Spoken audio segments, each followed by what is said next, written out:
Hello বন্ধুরা, আজ আমি একটা নতুন রেসিপি তোমাদের কাছে নিয়ে এসেছি। ফুলকপি কষা। দেখো, আমি ফুলকপিকে নুন হলুদ দিয়ে ভেজে নিয়েছি।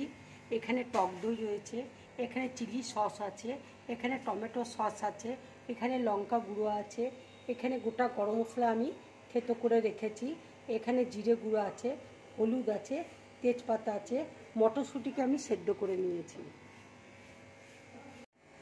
তেল দেখো গরম হয়ে গেছে। এবার আমি গোটা গরম মশলা দিয়ে দিচ্ছি, তেজপাতা দিয়ে দিচ্ছি,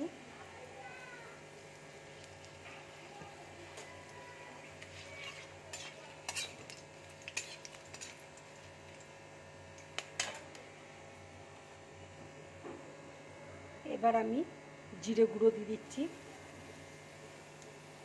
লঙ্কা গুঁড়ো অল্প করে দিচ্ছি,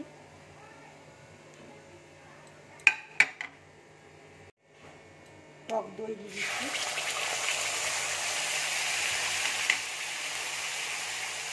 চিলি সস দিয়ে দিচ্ছি,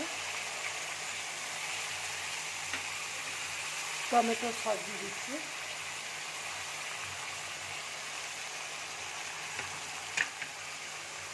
একটু হলুদ দিয়ে দিচ্ছি,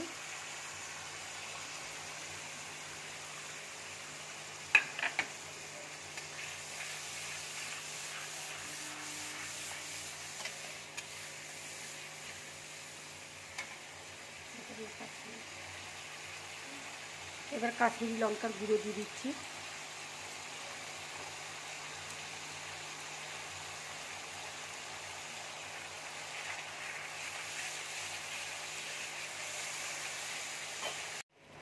এবার আমি আন্দাজ মতো নুন দিয়ে দিচ্ছি,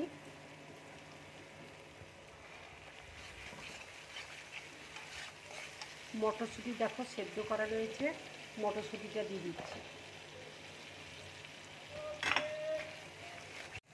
মশলাটা দেখো ভাজা হয়ে গেছে, এবার আমি কপিটা দিয়ে দিচ্ছি।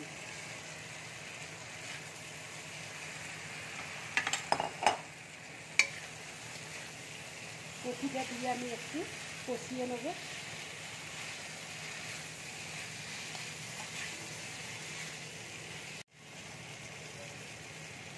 এবার আমি একটু জল দিয়ে দিচ্ছি, খুব সামান্য পরিমাণে জলটা দেব।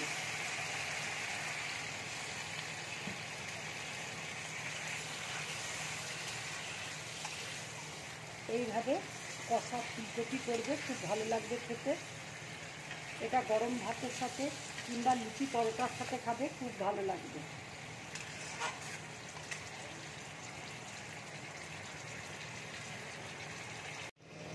দেখো রান্নাটা হয়ে গেছে, এবার আমি গ্যাসটা অফ করে দিচ্ছি। দেখো আমি উপরে এবার ধনেপাতা হালকা করে ছড়িয়ে দিচ্ছি।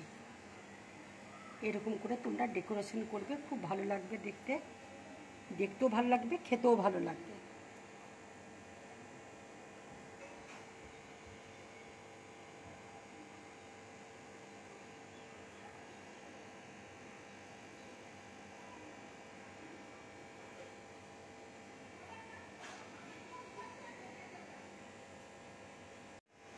এইভাবে তোমরা ফুলকপি কষা করে খাবে।